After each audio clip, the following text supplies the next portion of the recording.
Alors, comment dessiner des puzzles japonais en bois?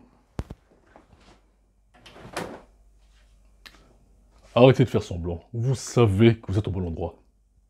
Allez, générique.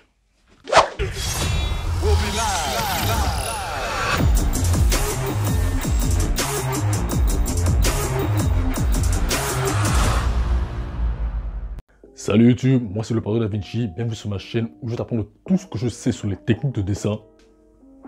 Et aussi un peu de culture, bordel. Donc si ça t'intéresse, n'hésite pas à t'abonner et à cliquer sur la cloche de notification pour être prévenu à chaque fois que je sors une nouvelle vidéo.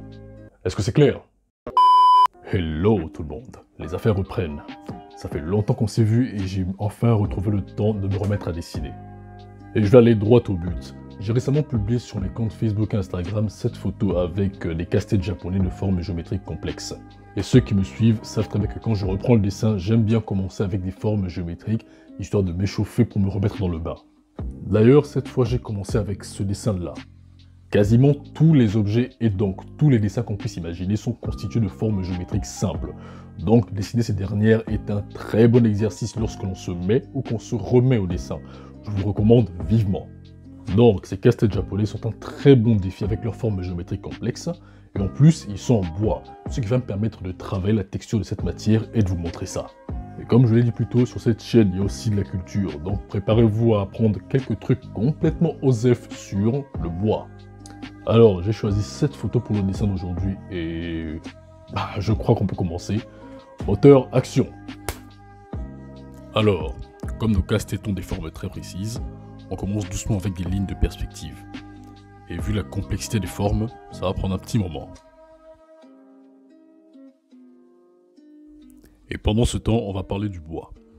Alors, c'est un matériau naturel d'origine végétale. Il assure le soutien mécanique de l'arbre ou de l'arbuste, la conduction de la sève brute des racines jusqu'aux feuilles, et il sert aussi parfois de tissu de réserve.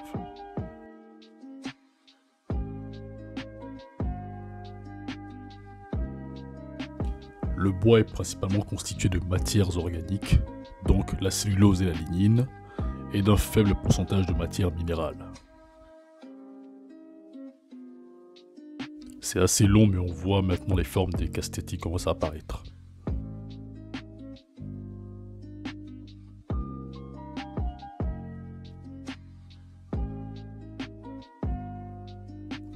Ensuite, je vais remplir les facettes les plus sombres des casse-têtes pour pouvoir les repérer plus tard.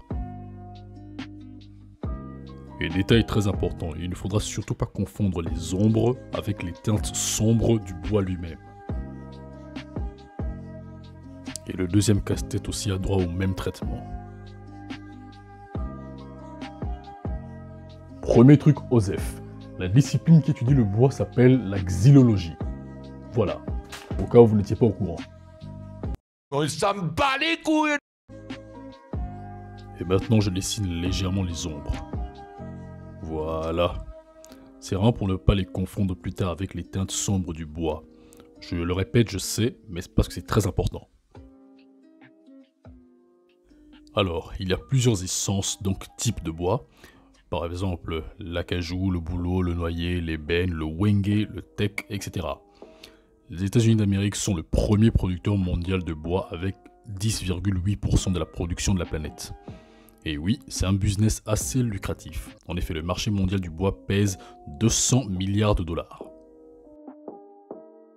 Ok, maintenant que j'ai repéré toutes les facettes des casse-têtes avec les teintes les plus sombres du bois, je fixe les ombres que j'ai dessinées légèrement plus tôt.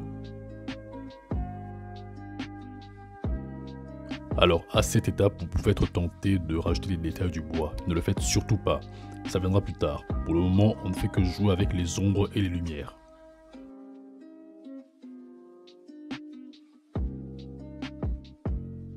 Deuxième truc OSEF. Savez-vous ce qu'est la xylophilie? Et non, ce n'est pas ce que vous pensez, bande de pervers. C'est le fait de collectionner le bois et de se passionner pour cette matière. Et juste pour savoir aussi, la peur irrationnelle du bois et des arbres s'appelle la xylophobie. Ça me bat les couilles. La production de bois est le plus souvent le résultat de la sylviculture, donc l'exploitation forestière.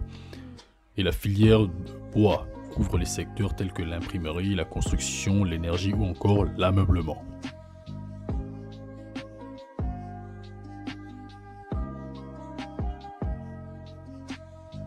Ok, donc maintenant après avoir donné un effet 3D au dessin grâce aux ombres ou aux lumières, on va maintenant remplir d'autres facettes du casse-tête. Attention, ici il ne s'agit pas d'ombre, mais de la teinte propre du bois. Oui, parce que certaines essences de bois et certaines parties du casse-tête ont des teintes plus sombres que d'autres. Je répète, ce n'est pas des ombres, c'est la teinte propre du bois.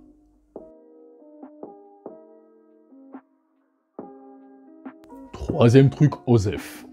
Je vous ai posé la question sur Instagram. Quel est le nom de la figure géométrique du deuxième casse-tête que je suis en train de dessiner à droite? La réponse, c'est un dodécaèdre rhombique étoilé. Ça me bat les couilles. Et maintenant qu'on a terminé avec les teintes sombres propres du bois, on va dessiner ces détails. Et là, je vous préviens, c'est la partie où vous allez effacer le plus. Donc, quelques lignes de teintes diverses dans la direction suivent généralement celle des fibres du bois, et d'autres qui vont un peu dans des sens différents. C'est ce qu'on appelle les défauts du bois. Franchement, les menuisiers risquent de hurler dessus en regardant cette vidéo.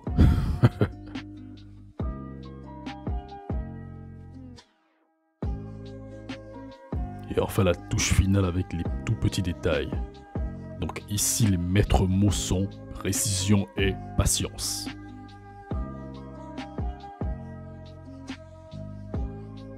Et voilà.